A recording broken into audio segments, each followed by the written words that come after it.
English Senior, May 1990. Start. Mr. Speaker, Sir, I am glad to participate in the discussion on the railway budget.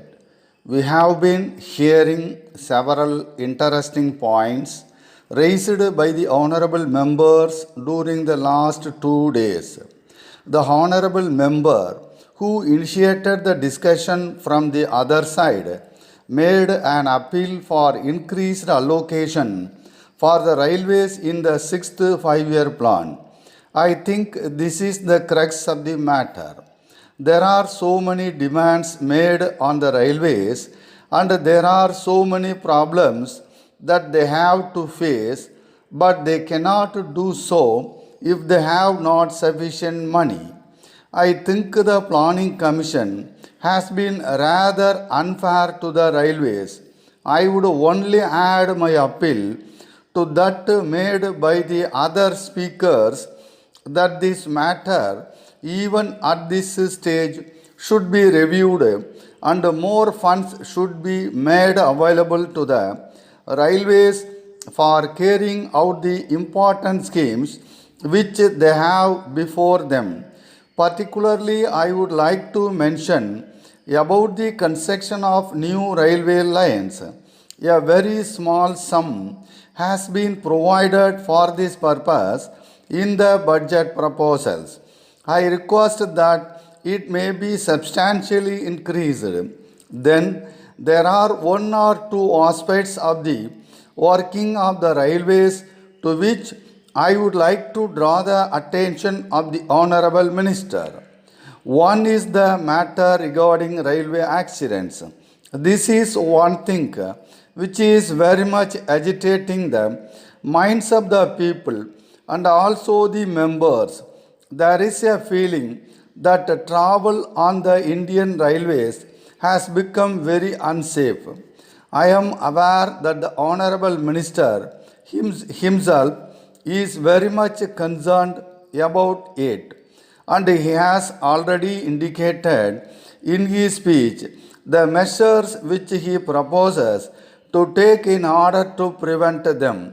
But there are also other factors which lead to accidents that need to be looked into.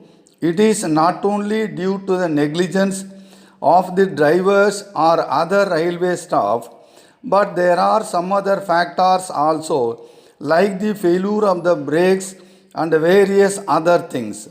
I think these require to be looked into. Here again the question of funds comes. I find that only a very small amount has been provided for the renewal of tracks. It was mentioned in the report that the tracks required to be changed. We have not been able to do that as often as it is needed. I think this one aspect required to be examined by the Honorable Minister, and more funds should be made available for this.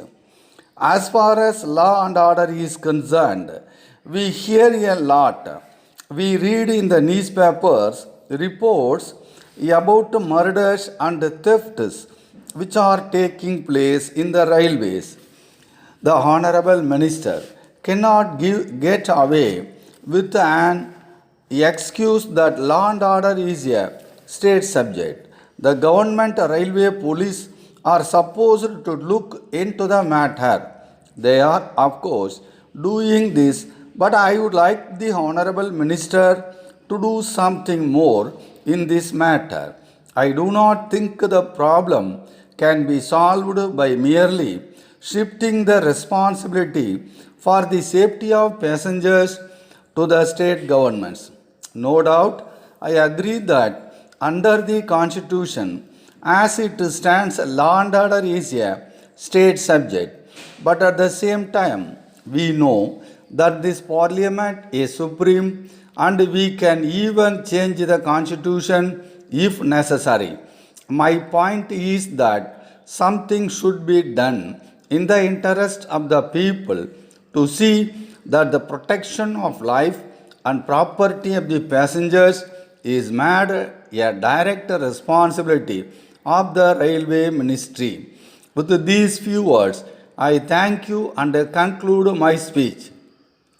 Letter dated 1st April 1980 from Messrs. Balu and Company, Chennai, to Thiru K. Mani, 5 Gopal Street, Chennai.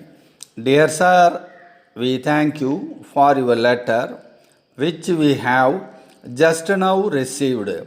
We are glad that you have decided to ask us to supply you the necessary goods for your new house in this city. We find from your letter that you are anxious that the goods supplied should be of good quality. We hope that we shall be able to satisfy your requirements. It will be a pleasure for you to know that we have been dealing in electric goods for many years.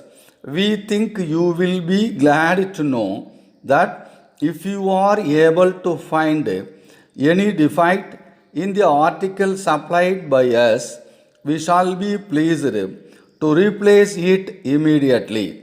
In fact, there has been no complaint from our customers. We would like to inform you that we shall undertake any electric work.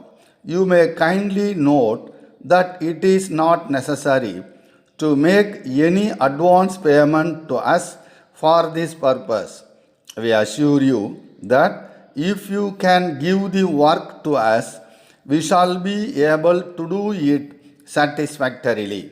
As soon as we receive the orders from you, it will be possible for us to take necessary steps